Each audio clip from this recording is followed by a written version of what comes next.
தமிழ்நாட்டின் சிறந்த அடையாளமும் இந்தியாவின் முதல் கடல் பாலமுமான பாம்பன் ரயில் பாலம். இது தமிழ்நாட்டின் ராமநாதபுரம் மாவட்டத்தில் உள்ள மண்டபம் எனும் பகுதியையும் கடலுக்குள் அமைந்திருக்கும் பாம்பன் தீவையும் இணைக்கும் வகையில் அமைக்கப்பட்டுள்ளது.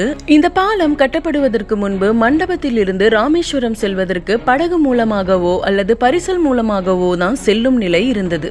இலங்கைக்கு இந்தியாவில் இருந்து வணிக தொடர்பை அதிகப்படுத்தும் வகையில் 1870ஆம் ஆண்டு அன்றைய பிரிட்டிஷ் அரசாங்கத்தால் ரயில் பாலம் ஒன்று ராமேஸ்வரம் தீவை இணைக்கும் வகையில் கட்டலாம் என தீர்மானிக்கப்பட்டது. ஆனால் நிதி பற்றாக்குறையினால் 40 ஆண்டுகள் கிடப்பில் போடப்பட்ட திட்டம் 1911ஆம் ஆண்டு ஜெர்மனி பொறியாளரான ஷெர்ஷர் என்பவரால் இப்பாலம் கட்டும் பணி மேற்கொள்ளப்பட்டது. இது பிரிட்டிஷாரால் வடிவமைக்கப்பட்டு இந்தியர்களால் உருவாக்கப்பட்டது. அதிலும் ராமநாதபுரம் மாவட்டத்தின் சிறையில் இருந்த சிறை கைதிகளால் பெருமளவு கட்டி முடிக்கப்பட்டதாம். இந்த பாலம் 2.3 கிலோமீட்டர் நீளமும் கடல் மட்டத்தில் இருந்து 1.5 மீட்டர் உயரத்திலும் அமைக்கப்பட்ட இப்பாலத்தை 146 தூண்கள் தாங்கி நிற்கின்றன. 5000 டன் சிமெண்ட், 18000 டன் இரும்பு கம்பிகள், 18000 டன் ஜல்லிக்கற்களையும் கொண்டு கட்டப்பட்ட இந்த பாலத்தில் ரயில் மணிக்கு 10 கிலோமீட்டர் வேகத்தில் இந்த கடல் பகுதியை கடந்து செல்ல 15 to 20 நிமிடம் வரை ஆகுமா. 270 அடி செங்குத்து தூக்கு பாலத்தில் 2 தூக்கிகள் உள்ளன. இவை ஒவ்வொன்றும் 100 டன் எடை கொண்டது.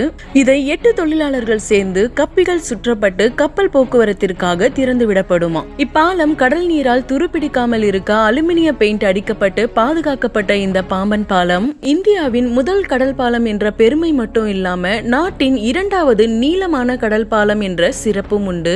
சரி, இப்போ உங்ககிட்ட ஒரு கேள்வி. இந்தியாவின் முதல் நீளமான கடல் பாலம் எங்க இருக்குன்னு உங்களுக்கு தெரிஞ்சா நீங்க சொல்லுங்க.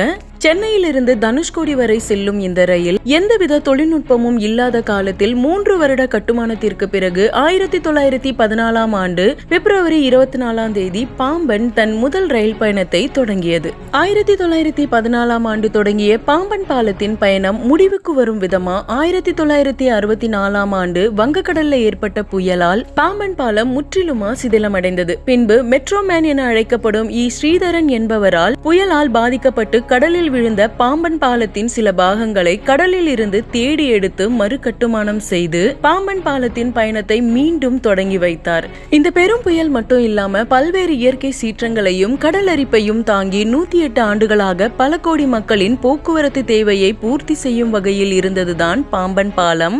2006ஆம் ஆண்டு வரை மீட்டர் கேஜாக இருந்த பாம்பன் பாலத்தின் ரயில் தண்டவாள பகுதி 2007ஆம் ஆண்டுக்கு பிறகு பிராட்கேஜாக மாற்றப்பட்டு மேலும் பல ஆண்டுகள் உழைக்கும் வகையில் பாலம் பலப்படுத்தப்பட்டது. இந்த பாம்பன் பாலத்தின் சிறப்பு என்னன்னா, ரயில்வழி போக்குவரத்து மட்டும் இல்லாம கப்பல் போக்குவரத்துக்கும் வழிவிடும் விதமா திறப்பு பாலத்துடன் அமைக்கப்பட்டதுதான். இந்த பாலம் கட்டும் போது 60 வருடம் வரை மட்டும்தான் இதன் வாழ்வு காலம்னு சொன்னதை மாற்றி 108 ஆண்டுகளாக உழைத்து கொண்டிருந்த பாம்பன் 2022ஆம் ஆண்டு டிசம்பர் மாதம் 22ஆம் தேதி இரவு பாலத்தில் ஏற்பட்ட தொழில்நுட்ப கோளாறு காரணமா இதன் பயணம் முடிவுக்கு வந்தது. பிரிட்டிஷ் ஆட்சி காலத்தில் கட்டப்பட்ட இந்த பாலம் வலுவிழந்து வருவதால் இதற்கு மாற்றாக புதிய பாலம் கட்டப்பட வேண்டும்னு மத்திய அரசால் முடிவு செய்யப்பட்டது. இதற்காக 2019ஆம் ஆண்டு பிரதமர் மோடி அவர்கள் அடிக்கல் நாட்டினார். பின்பு 2020ஆம் ஆண்டு பிப்ரவரியில் புதிய பாலம் கட்டுவதற்கான பணி தொடங்கப்பட்டது. இப்போ இதன் கட்டுமானம் முழுவதும் நிறைவடைந்து சோதனை ஓட்டமும் வெற்றிகரமாக நடத்தப்பட்டது. பழைய பாம்பன் ரயில் பாலத்தில் இருந்து 40 மீட்டர் இடைவெளியில் புதிய பாலம் ரயில் விகாஸ் நிகம் லிமிடெட் நிறுவனத்தால் ரூபாய் 550 கோடி ரூபாய் செலவில் கட்டப்பட்டுள்ளது. இந்த புதிய பாலத்தின் தூண்கள் கடலுக்கு அடியில் 36 மீட்டர் வரை கான்கிரீட் கலவையால் மிகவும் வலிமையுடன் கட்டப்பட்டுள்ளது. இந்த பாலம் 2.8 கிலோமீட்டர் நீளமும் கடல் மட்டத்தில் இருந்து 3 மீட்டர் உயரத்திலும் அமைக்கப்பட்ட இப்பாலத்தை 333 தூண்கள் தாங்கி நிற்கின்றன. இந்த புதிய பாலம் கடல் நீரால் துருப்பிடிக்காமல் 15 வருடம் வரை நிலைத்திருக்க துத்தநாகம் பெயிண்ட் அடிக்கப்பட்டுள்ளது.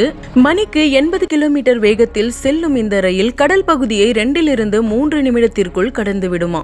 72.5 மீட்டர் நீளம் கொண்ட தூக்கு பாலம் 640 டன் எடை கொண்டது. இது கப்பல் போக்குவரத்துக்கு வழிவிடும் விதமா லிப்ட் போன்று 17 மீட்டர் உயரம் வரை தூக்கும் அளவில் தூக்கு பாலமாக அமைக்கப்பட்டுள்ளது. இந்த புதிய பாலம் மக்கள் பயன்பாட்டிற்காக இந்த வருடம் அக்டோபர் 1ஆம் தேதி முதல் பயன்பாட்டிற்கு வரும் என அரசாங்கத்தால் அறிவிக்கப்பட்டுள்ளது.